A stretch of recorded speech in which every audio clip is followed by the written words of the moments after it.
Aleluya. Porque cuando tú estás haciendo las cosas que Dios te ha dicho que hagas, vas a tener que aprender a dar pasos de fe.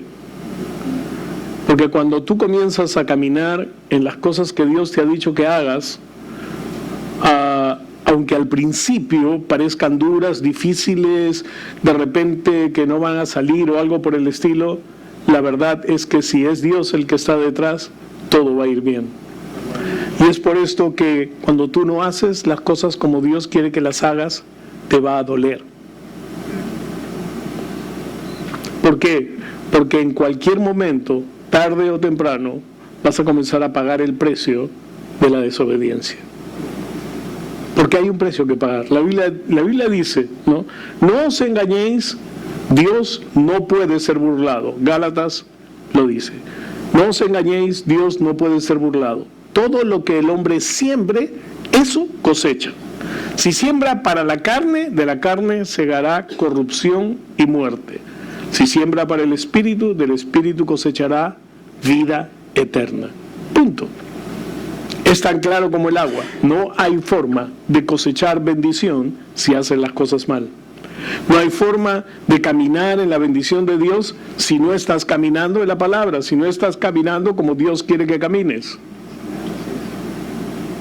La Biblia lo dice en un montón de partes, ¿no? El que habita al abrigo del Altísimo mora bajo la sombra del Omnipotente. ¿Cómo es que habitas al abrigo del Altísimo? Es cuando caminas con Él, pues. Es cuando estás en comunión con Él, cuando estás oyendo su palabra, cuando estás siguiéndolo. ¿Y qué significa, no? Moras bajo la sombra del Omnipotente. La sombra del Omnipotente es su cuidado, es su protección. Entonces, cuando no caminas al abrigo del Altísimo, no moras bajo la sombra del Omnipotente, tan simple como eso. Una cosa excluye a la otra. Dios, la Biblia dice, es un Dios celoso. ¿Qué significa que es un Dios celoso? Es un Dios que te anhela. Hay una parte que dice que el Espíritu Santo nos constriñe, nos desea y nos anhela. La palabra en el original, no se vayan a caer de las sillas, es nos lujuria. El Espíritu Santo te lujuria, te desea con lujuria. O sea, te desea tanto, te anhela tanto de ti. Esa es la palabra griega en el original, con todo el significado que tiene. ¿Por qué? Porque la lujuria es un deseo ardiente, desmedido y sin control. Entonces, cuando dice que el Espíritu Santo te lujuria, es que te desea ardientemente y sin control. Él no se mide en su amor por ti. Es lo que está diciéndonos.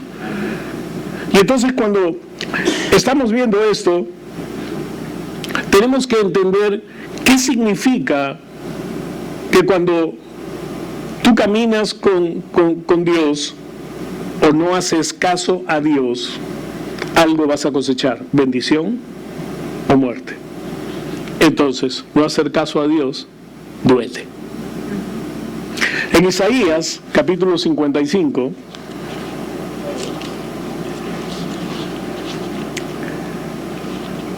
hoy día tenemos varios heridos que no han llegado todavía. Esperemos que lleguen. Isaías 55, versículos 5 al 9, dice: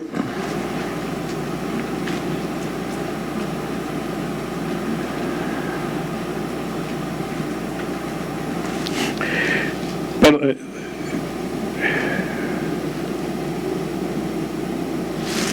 55, 8 al 9. Dice: mis pensamientos no se parecen nada a sus pensamientos, dice el Señor, y mis caminos están muy por encima de lo que pudieran imaginarse. Pues así como los cielos están más altos que la tierra, así mis caminos están más altos que sus caminos y mis pensamientos más altos que sus pensamientos. Entonces, lo que está diciendo acá es que toda nuestra planificación, todo lo que nosotros podemos prever hacer, todo lo que nosotros podemos pensar en hacer, está limitado en algo. Está limitado en que somos terrenales. No podemos tener pensamientos de eternidad sin Dios.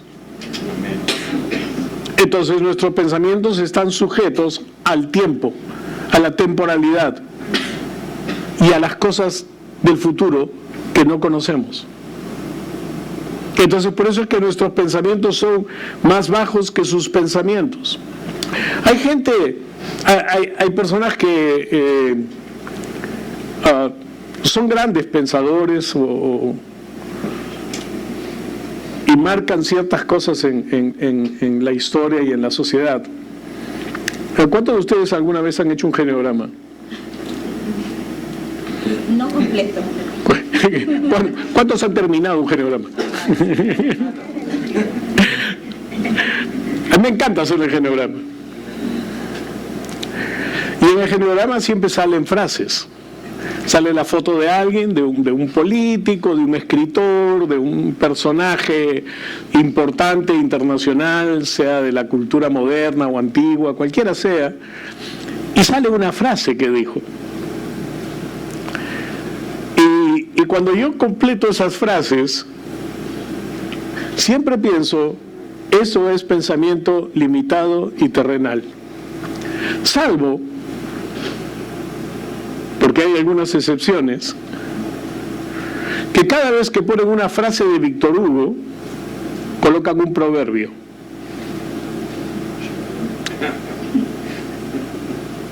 Ponen la foto de Víctor Hugo y lo que sale ahí es un proverbio, tal cual está en la Biblia.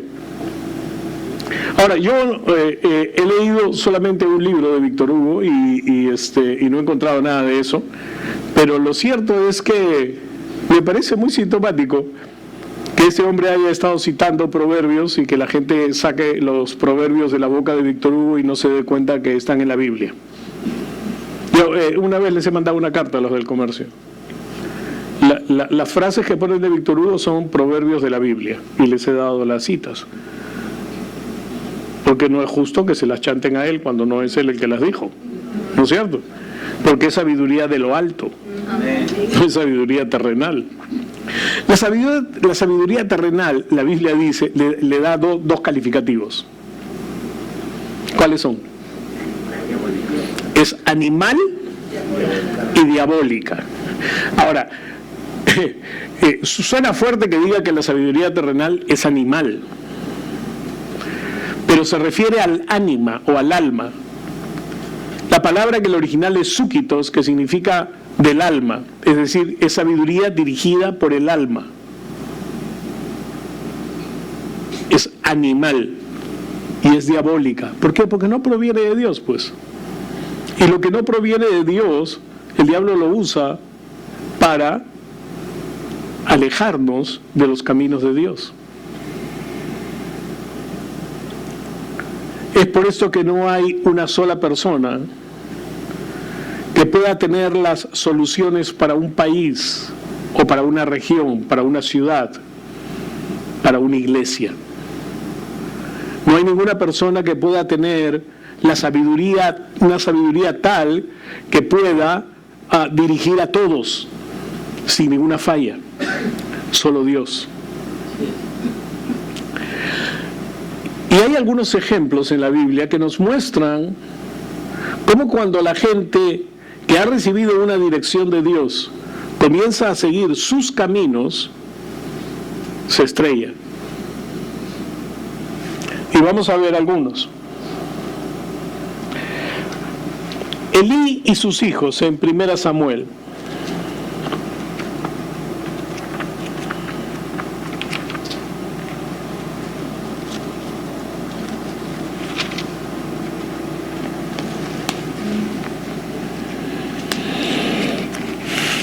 En 1 Samuel se nos habla de que Elí era el sacerdote que estaba cuidando el tabernáculo y el arca del pacto, y sus hijos eran sacerdotes con él, Es decir, él venía de la descendencia de Aarón, por eso era sacerdote, sus hijos también, por eso eran sacerdotes, pero había algo que estaba pasando con ellos. En el capítulo 2, el verso 12 dice, ahora los hijos de Elí eran unos sinvergüenzas, que no le tenían respeto al Señor ni a sus obligaciones sacerdotales. Es decir, a pesar de que su familia tenía el llamado de Dios para ministrar al pueblo de parte de Dios y ministrar a Dios de parte del pueblo, a pesar de que ellos eran los depositarios de la ley y que debían enseñarla a la gente y ayudarla, que debían ofrecer los sacrificios por los pecados, es decir, eran el nexo entre Dios y el pueblo.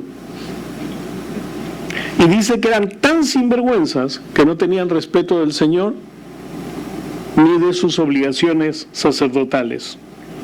Cada vez que alguien ofrecía un sacrificio, los hijos de Elí enviaban a un sirviente con un tenedor grande de 3 dientes, y mientras la carne del animal sacrificado aún se cocía, el sirviente metía el tenedor en la olla y exigía que todo lo que sacara con el tenedor fuera entregado a los hijos de Elí.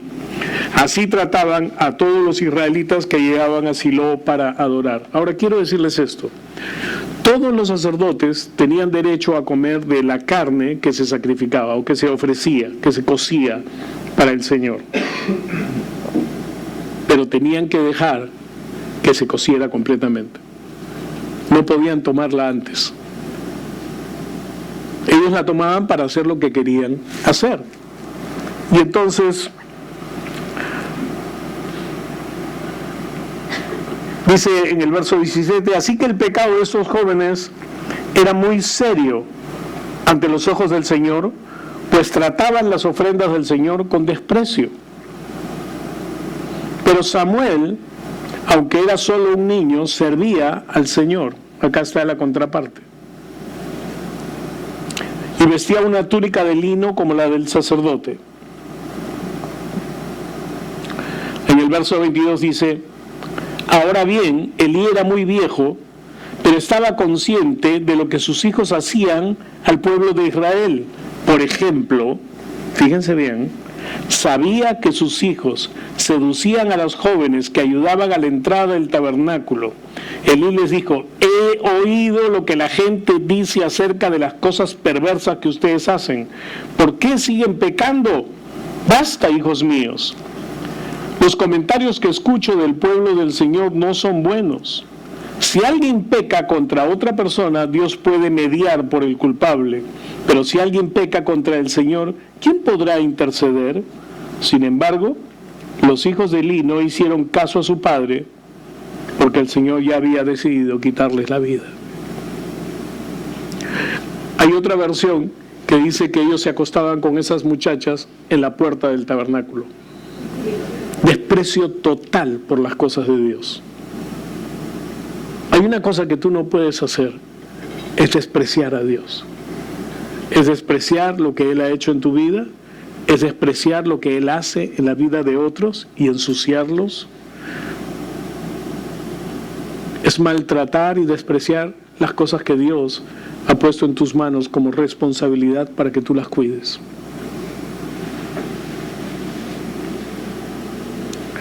Nosotros tenemos ciertas responsabilidades.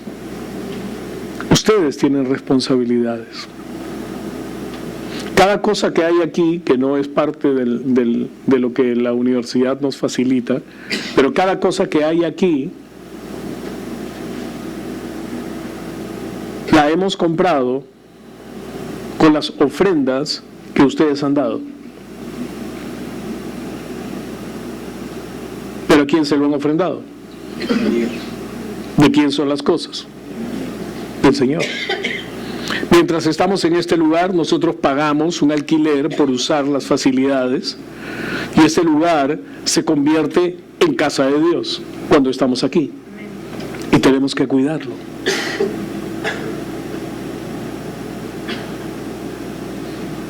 Entonces, ¿cuál es tu pensamiento cuando nosotros nos congregamos como iglesia? Porque el contexto de esto es el tabernáculo, todo pasaba en el tabernáculo. ¿Vienes aquí porque es domingo y hay que ir a la iglesia? Porque si no, el pastor o alguien te va a llamar y te va a decir, ¿por qué no viniste? O cosas por el estilo. ¿Consideras que cuando vienes, estás viniendo con el corazón correcto para adorar a Dios? Para exaltarlo a Él, para darle la honra y la gloria a Él. ¿Cuál es tu pensamiento cuando se para aquí la persona que está a cargo de recoger las ofrendas? Ya van a pedir plata otra vez.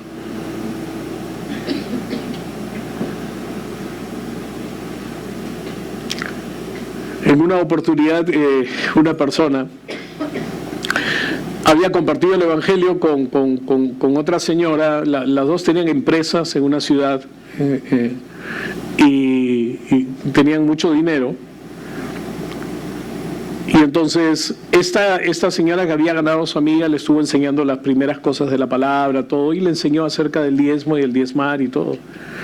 Y un domingo, mientras estaban recogiendo las ofrendas, cuando pusieron ellas los dos sus sobres, la más nueva le dijo a la otra, le dijo, yo quisiera saber qué hacen con mi dinero. ¿Cuántos de ustedes quieren saber qué hacemos con su dinero? Estoy preguntando de verdad. La respuesta de esta hermana fue, cuando pusiste el dinero en la canasta, dejó de ser tu dinero. Amén. ¿No sabes una cosa? Tampoco es mi dinero. Tengo una responsabilidad delante de Dios de administrar el dinero de la iglesia para las cosas de la iglesia.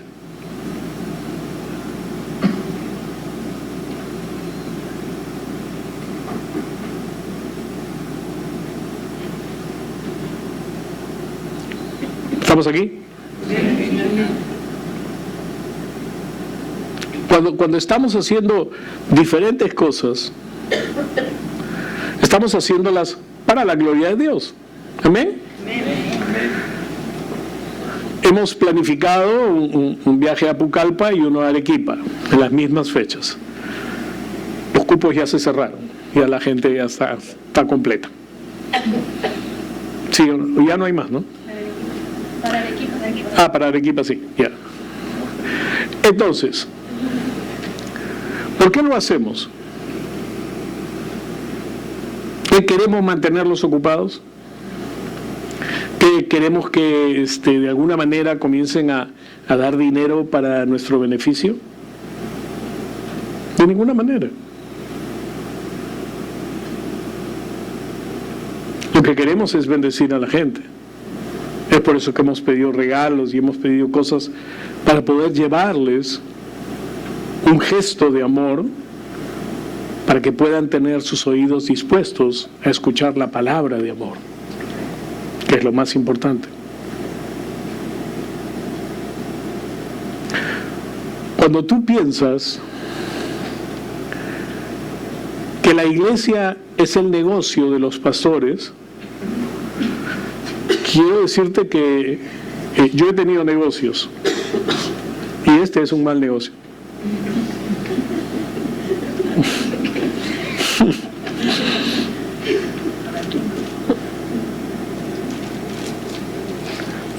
Una vez leí de un hombre de Dios al que lo estaban chancando, de que se tiraba la plata de los creyentes, que le daban tanto dinero y tanto. Y él les dijo, yo pongo en la ofrenda de la iglesia más de lo que la iglesia me paga.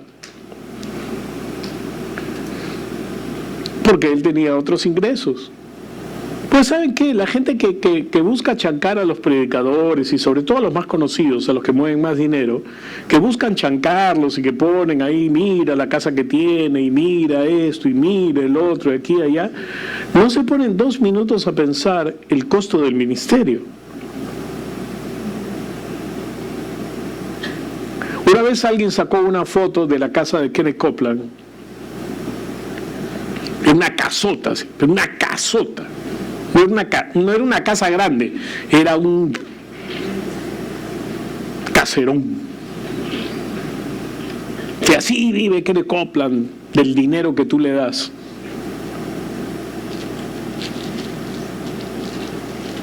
¿Y por qué TV Joshua viaja con tanta gente y le paga los pasajes y todo lo demás? Porque te saca el dinero a ti. Les voy a contar algunas cosas. La foto que salió de la casa de Kenneth Copeland no era la casa de Kenneth Copeland. Porque la casa de Kenneth Copeland sí es grande, es así de grande, pero además tiene un aeropuerto atrás.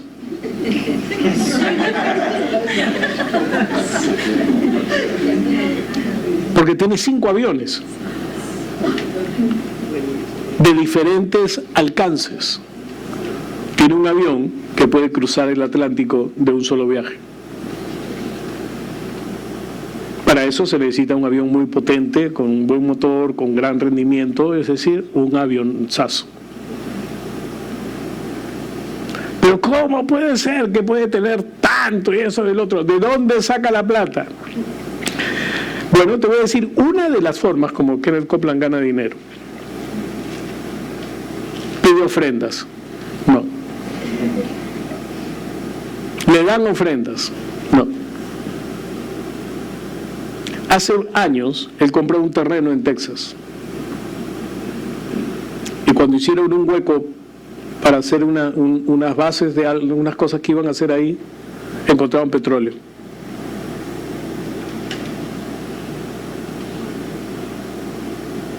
En su terreno hay 3 pozos petroleros que los explota una empresa y que le paga él mensualmente por su petróleo, porque en Estados Unidos, cuando tú compras un terreno, eres dueño del suelo y del subsuelo.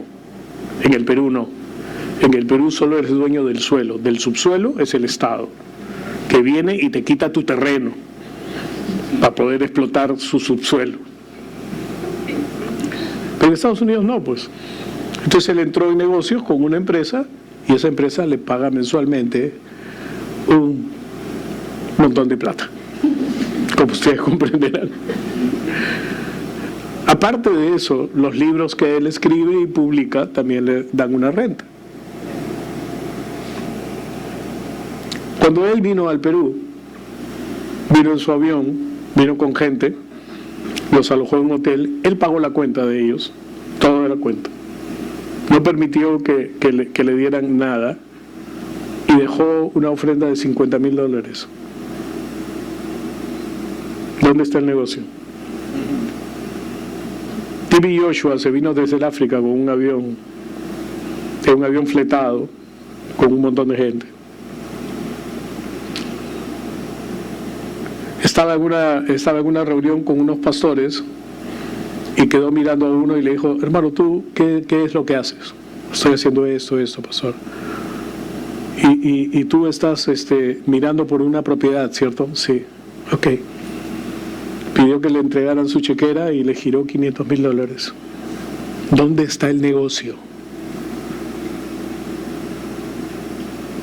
Cuando la gente habla de los hombres de Dios, cuídense ustedes de prestarles oído, de republicarlo en el Facebook, porque no saben de lo que están hablando. Tengan cuidado con tocar a los ungidos de Dios. La Biblia dice que no debes tocarlos. Entonces date cuenta que cuando tú publicas algo que es una crítica sobre alguien, de repente estás criticando sobre algo que tú no conoces, que tú no sabes, que tú no tienes idea de cómo es.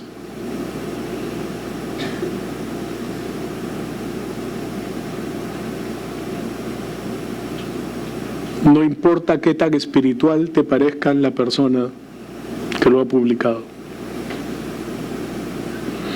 ¿Qué tiene que ver con esto? Tiene que ver con el desprecio a Dios y a las cosas de Dios, que es lo que esta gente hacía. Porque si alguien hace mal la obra de Dios, no somos nadie para juzgarlos. La Biblia dice que el que los juzga es Dios, no nosotros. Que nosotros no tenemos que meternos en chismes ni en cotorreos de la gente. ¿Me están escuchando? ¿Por qué? Porque si tú te quieres mantener en línea con lo que Dios dice y te ha dicho, cuida tu corazón. Tus palabras, tus tweets, tus posts tienen resonancia.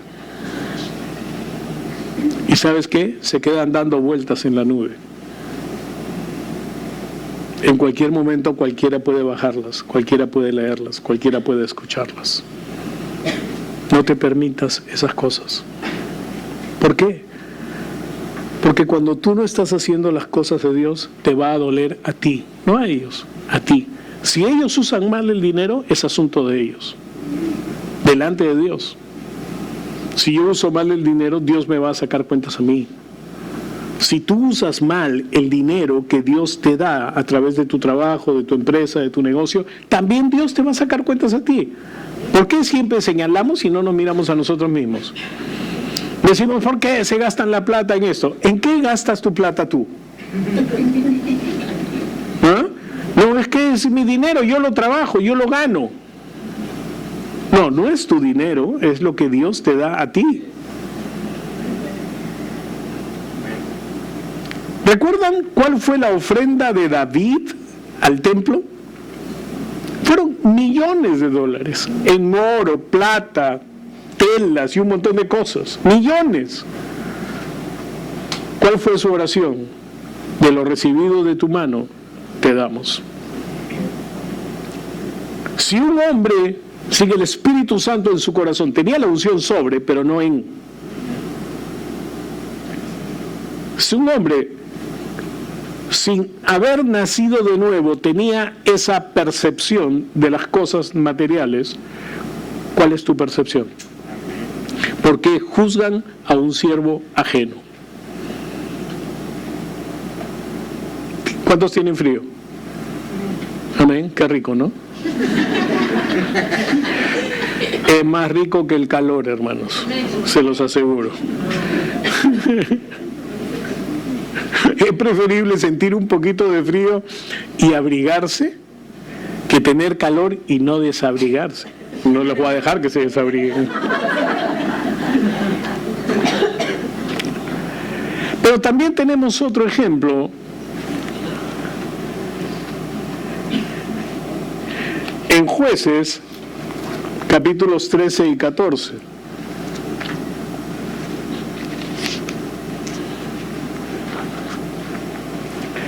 Y esta es la historia de Goliat.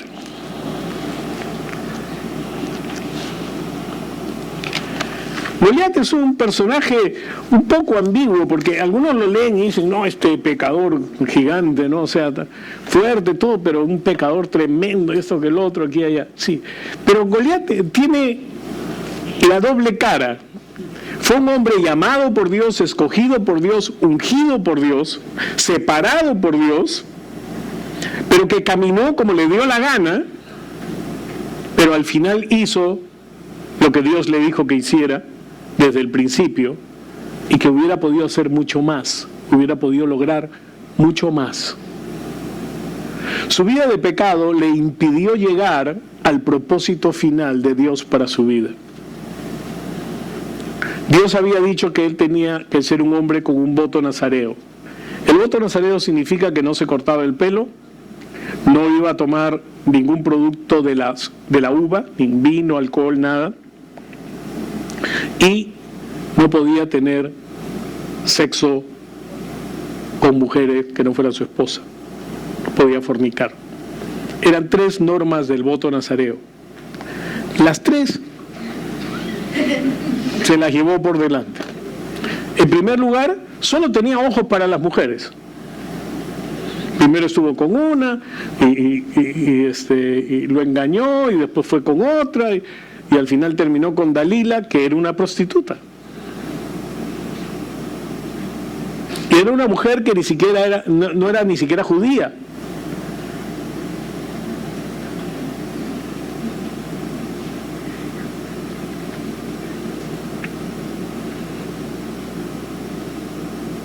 Y terminó confesándole el secreto de su fuerza. ¿Cuál era? ¿Ah? Fuerte. cabello. Sí, tipo el pastor Dani. No, era su pacto con Dios. Él quebró su pacto con Dios. El que se dejara cortar el cabello fue solamente la consecuencia de haberse apartado de su comunión con Dios. Poco a poco fue cayendo, poco a poco fue deslizándose, poco a poco se fue apartando de Dios. El deseo de Dios es de que Él juzgara a Israel. ¿Qué significa que juzgara a Israel? Que fuera el líder de Israel y que Él tomara las decisiones que el pueblo necesitaba que se tomaran. Que fuera un gobernante para Israel. No que fuera el pelele de los filisteos. Había tenido victorias, había matado a un filisteo como cancha, había hecho un montón de cosas, y algunas por su cuenta. Pero lo cierto es que su vida es el reflejo de la persona que, conociendo lo que Dios quiere de su vida, hace todo lo contrario.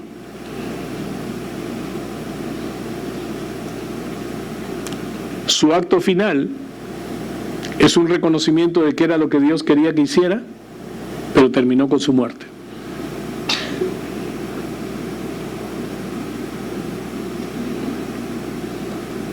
¿Era la voluntad de Dios que él muriera en el palacio filisteo? No. ¿Era la voluntad de Dios que él muriera sin ojos? No. ¿Que hubiera sido tratado como un burro, dándole vuelta a ese pozo para sacar el agua del pozo? No.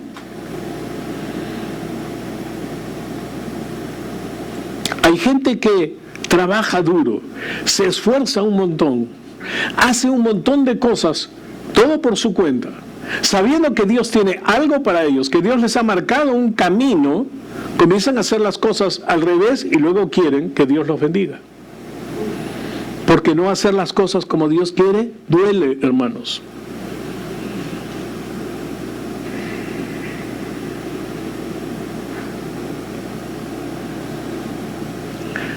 La palabra de Dios nos muestra claramente que la obediencia a Dios siempre tiene bendición al final.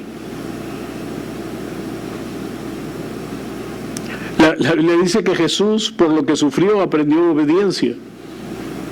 Le dice que Él no tuvo el sufrimiento como la cosa final, sino que sus ojos estaban puestos en el final real de todo, en la gloria y en el hecho de que iba a llevar muchos hijos a la gloria. Es decir, su sufrimiento tenía un propósito, lo que Él hizo tenía un propósito.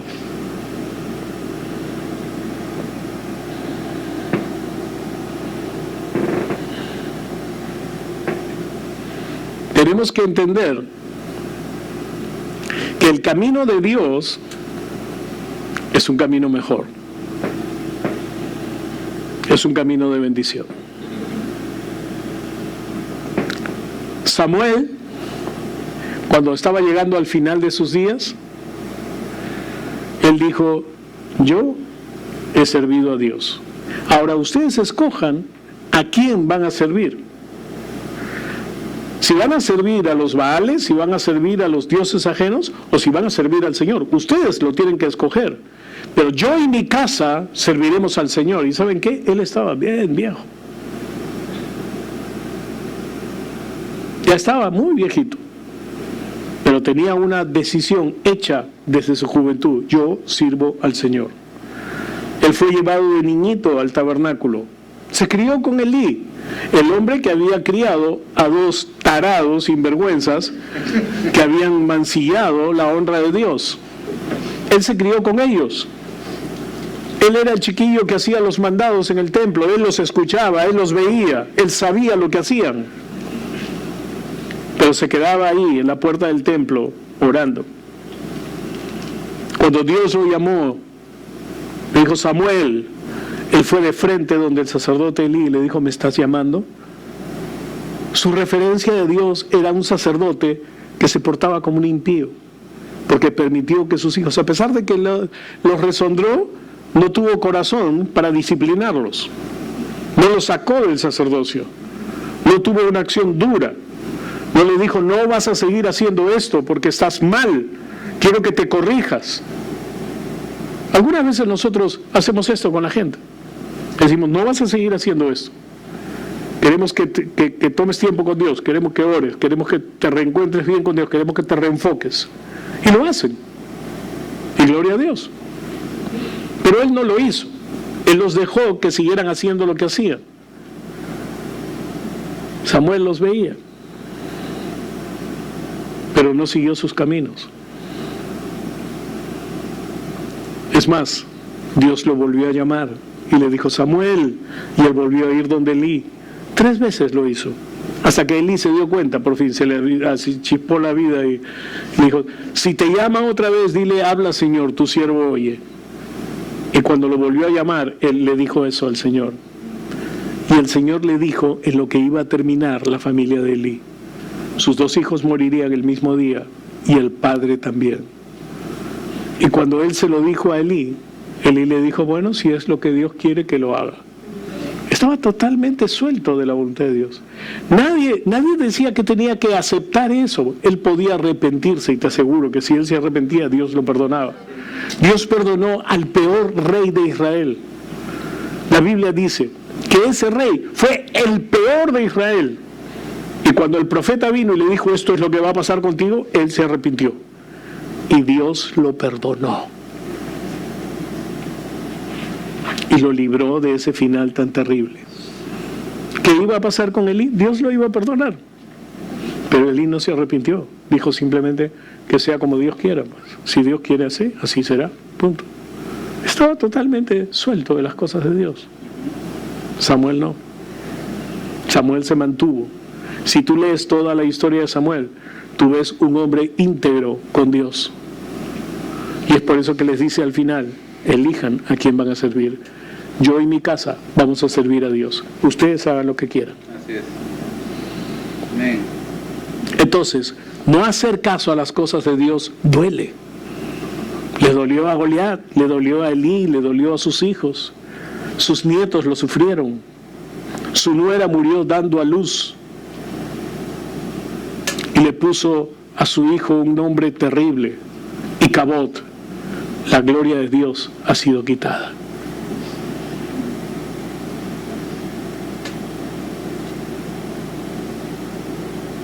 Hermanos, la palabra de Dios nos muestra que el sometimiento de Cristo a la voluntad de Dios hizo posible que nosotros estuviéramos ahora Amén. reunidos. Amén. La gloria posterior siempre es mayor que la primera. Así que ¿a quién van a seguir? ¿Y a quién van a servir? ¿Su carne, sus deseos, sus planes? ¿O van a buscar lo que Dios tiene para ustedes? Y a veces la gente tiene temor de buscar a Dios para que le diga qué quiere que haga, para que le diga qué debe hacer. Porque piensa que no, me va a mandar a Brunei y ni siquiera sé dónde queda Brunei. No te va a mandar a ningún sitio, hermano. Y si te manda a algún sitio, va a poner un deseo tal en tu corazón que no vas a poder vivir sin ir allá. Amén. Dios no anda mandando a la gente a todos sitios para fregarlos. No.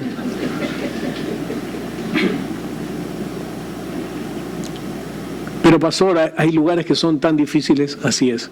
Y Dios tiene gente especial para esos lugares. Gente que tiene valor y que tiene una profunda comunión con Él y que no tiene ningún problema en ir. En la China hay un pastor que tiene una de las iglesias más grandes de la China. Tiene millones de personas con él. Millones de personas con él. Y él hace las reuniones abiertas, no escondidas. No es la iglesia subterránea. Predica el evangelio. ¿Pero por qué? Dios lo envió a la China. No lo envió a esconderse, lo envió a estar a la luz. Hay tanta gente que está haciendo lo que Dios le ha dicho que hiciera, que está poniendo dinero en el evangelio a través de sus empresas, que entienden cuál es el propósito de la real prosperidad una prosperidad integral, espíritu, alma y cuerpo. Amén. Dios tiene siempre buenas cosas para ti. Solo tienes que escucharlo a Él y seguirlo. Hay gente que piensa, tengo esta necesidad, entonces voy a ir a la iglesia el domingo. Y saben una cosa, Dios es tan bueno y es tan misericordioso que a veces suple tus necesidades de esa manera, aunque vengas con esa intención, porque te ama. Pero ni te das cuenta de cuántas cosas Dios podría hacer contigo, a través de ti y por ti, si lo pusieras a Él en el primer lugar en tu vida. Si lo escucharas e hicieras las cosas como Él dice.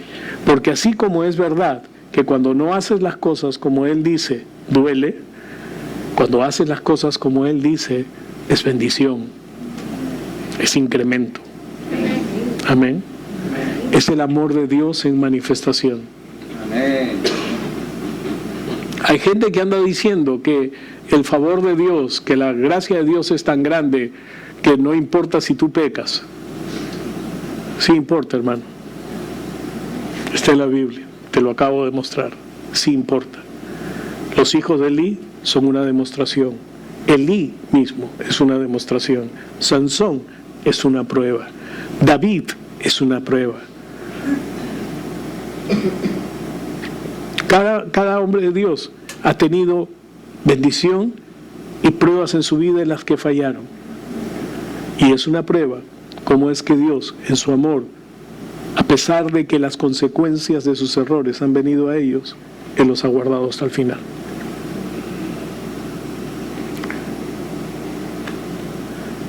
Quiero que entiendan algo. Dios es bueno. Amén. Amén. Y todo lo que Él tiene para nosotros es bueno en gran manera. Todo lo que Él ha guardado para nosotros es bueno en gran manera. En una oportunidad leí una... no sé si fue un sueño, qué cosa fue de este hombre, pero él decía que en el cielo habían unos cañones que apuntaban hacia la tierra. Y atrás en las cureñas, o donde se cargan los cañones, habían unos ángeles grandes, y detrás de ellos tenían unos almacenes. Y entonces ellos tomaban algo del almacén, lo ponían ahí, ¡chum!, lo disparaban a la tierra. Eran las bendiciones de Dios para su gente. Y había un almacén lleno de piernas, órganos y cosas que casi no se movía. Casi no sacaban nada de ahí. Y si es porque la gente no le cree a Dios por sanidad, que no le cree a Dios por una restauración real de cosas completas. Y la verdad, hermanos, es que la Biblia dice que todo lo bueno Dios lo ha separado para nosotros. Amén. ¿Qué han hecho los religiosos? Han dicho, pero tú no sabes lo que Dios llama bueno. De repente para Dios es bueno que tú sufras, que tus hijitos se mueran. Devuelves un ángel al cielo. ¿Sabes? Ese tipo de consuelo es terrible. Es terrible porque cuando un bebé muere ha sido asesinado por el diablo. Sea como consecuencia de tu descuido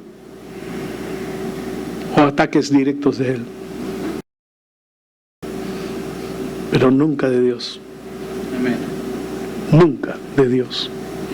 Ningún padre joven, fuerte, productivo, muere porque es la voluntad de Dios que se vaya al cielo para que su familia sufra y pueda pegarse más a Él.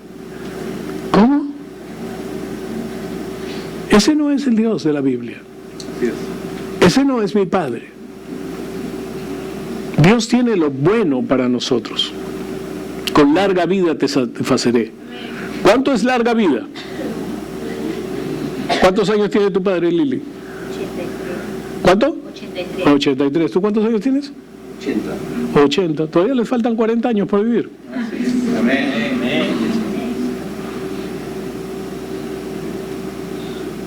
La Biblia dice hasta 120. Gloria a Dios. Lo vas a tener que aguantar. Es lo que has pensado. Oh, no.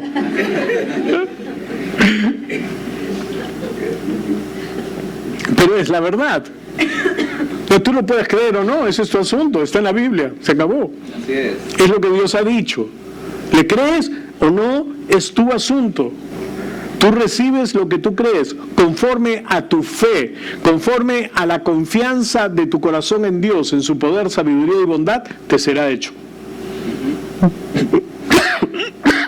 Perdón. De acuerdo a lo que tú confías en Él, de acuerdo a lo que tú crees en Él. Amén. Amén. Dios es bueno. Todo el tiempo. Todo el tiempo. Dios es bueno. Padre, en el nombre de Jesús te damos las gracias por tu amor y tu bondad, por tu cuidado, Señor, y te damos la honra y la gloria a ti, Dios. Queremos caminar contigo, queremos cumplir tu palabra. Somos gente de tu palabra, somos gente que puede creerte, Señor. Y en el nombre de Jesús declaramos que tu voluntad se hace en nuestras vidas, que tu verdad, Señor, se revela a nuestros corazones, que sabemos qué hacer, Señor, y cuándo hacerlo y cómo hacerlo, sin importar lo que digan y sin importar lo que la gente piense. En el nombre de Jesús, y todos dicen, amén. Amén.